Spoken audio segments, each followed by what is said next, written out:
Hello बच्चों, जय हिंद। एक बार फिर से आपका स्वागत किया जाता है, आपका वेलकम किया जाता है आपके अपने चैनल केमिस्ट्री चैम्बर में। और जो आज का क्लास है, आज का जो वीडियो है बेटा, वो आप बाउ प्रिंसिपल पे है। ये क्लास 11th का बहुत ही important chapter some basic concept of chemistry का है।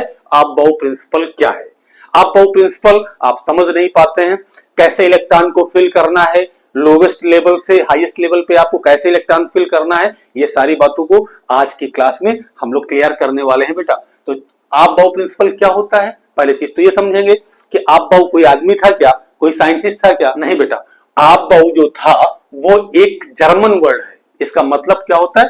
कंस्ट्रक्ट करना, बनाना, किसी चीज को बिल्डअप करना। ठीक है। अब इसमें अगर फर्स्ट ऑर्बिट है तो n अगर 1 होगा तो उसके लिए सबशेल क्या होगा? 1s। अगर n2 होगा तो 2s 2p, n3 के लिए 3s 3p 3d, 4 के लिए 4s 4p 4d 4f, 5 के लिए 5s 5p 5d 5f, 6 के लिए 6s 6p 6d 6f और 7 के लिए 7s और 7p। ऐसे इसको आप पहले ड्रॉ कर लीजिए। अब 1 बाई 1 कट करिए। अब इससे एक आपका डायग्राम बनके ये आपका मिल जाएगा और इससे आपका ये एनर्जी लेवल आपका मिल जाएगा। लास्ट में क्या आएगा? 6f। ठीक है। ऐसे क्या है, इलेक्ट्रॉन को बेटा आप ऐसे इंक्रीजिंग ऑर्डर में आप फिल करोगे। जैसे वो ग्राउंड स्टेट पर है तो आपको सबसे पहले किस में रखना बेटा? 1s में रखना है। फिर इलेक्ट्रॉन मिल गए आपको तो 2s में, फिर मिल गए तो 2p में, फिर मिल गए तो 3s में, फिर और मिल गए तो 3p में और 4s में। ऐसे 1 बाई 1 एक एक लेवल को आपको क्रॉस करना है।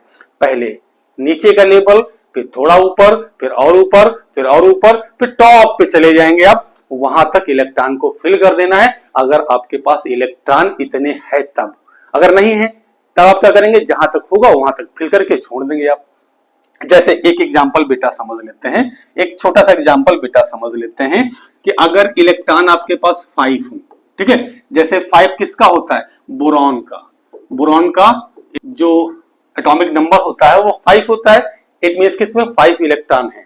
इसको आप फिल करना है, इसको आपको फिल करना है। तो पहले बेटा 5 है तो देखो ये आप यहां से यहां तक लिख दें। यहां क्या? 1s 2s 2p। ठीक है।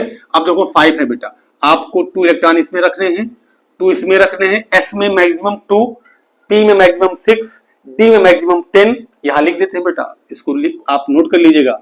s में 2, p में 6, d में 10 और f में 14 इलेक्ट्रॉन मैक्सिमम आप रख सकते हो। इससे ऊपर मत रखना। ठीक है। इससे ऊपर रखोगे तो गुनाह हो जाएगा, क्राइम हो जाएगा। इसके ऊपर नहीं रखना आपको। तो अभी एक बचा तो इसमें रख दीजिए। ऐसे ही रखकर आप उसको क्या कर देंगे? उसको इलेक्ट्रॉन को डिस्ट्रीब्यूट कर देंगे। आप समझ गए बेटा आप बाउ प्रिंसिपल। अब ये किस रूल पर बेस्ड है? तो ये बेटा किस रूल पर बेस्ड है इसको समझ लेते हैं बेटा। ये बेस्ड है n+l रूल पर। n+l रूल पर ये बेस्ड है। किस पर बेस्ड है बेटा? n+l रूल पर। n+l रूल पर ये बेस्ड है। क्या होता है n+l रूल? तो देखो बेटा, जैसे लिखा हुआ है 3d और लिखा है 4s। ठीक है। 3d लिखा है और 4s लिखा है तो इसका निकालिए n+l और इसका निकालिए n+l। ठीक है। जिसका n+l ज्यादा आएगा उसकी एनर्जी ज्यादा होगी, यानी कि इलेक्ट्रॉन उसमें बाद में रखे जाएंगे। तो इसका निकालिए n क्या होगा? इसका बेटा n क्या होगा? देखो जो नंबर लिखा है वही n होगा तो 3, और d के लिए क्या होता है? l 2, तो क्या आ जाएगा? 5। इसमें निकालिए n क्या होगा? 4, s के लिए 0, क्या आएगा? 4। तो इसमें 3d क्या है? इसकी एनर्जी ज्यादा है। 3d में इलेक्ट्रॉन आप बाद में रखोगे, पहले किस में रखोगे? 4s में। देखो बेटा यहां देखो, यहां क्या आया?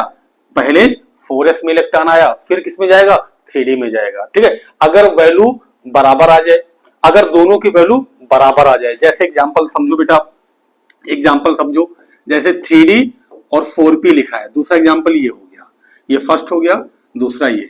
इसके लिए n क्या होगा? 3, l क्या होगा? 2, इसके लिए n क्या होगा? 4, l क्या होगा? 1, क्या आएगा? 5।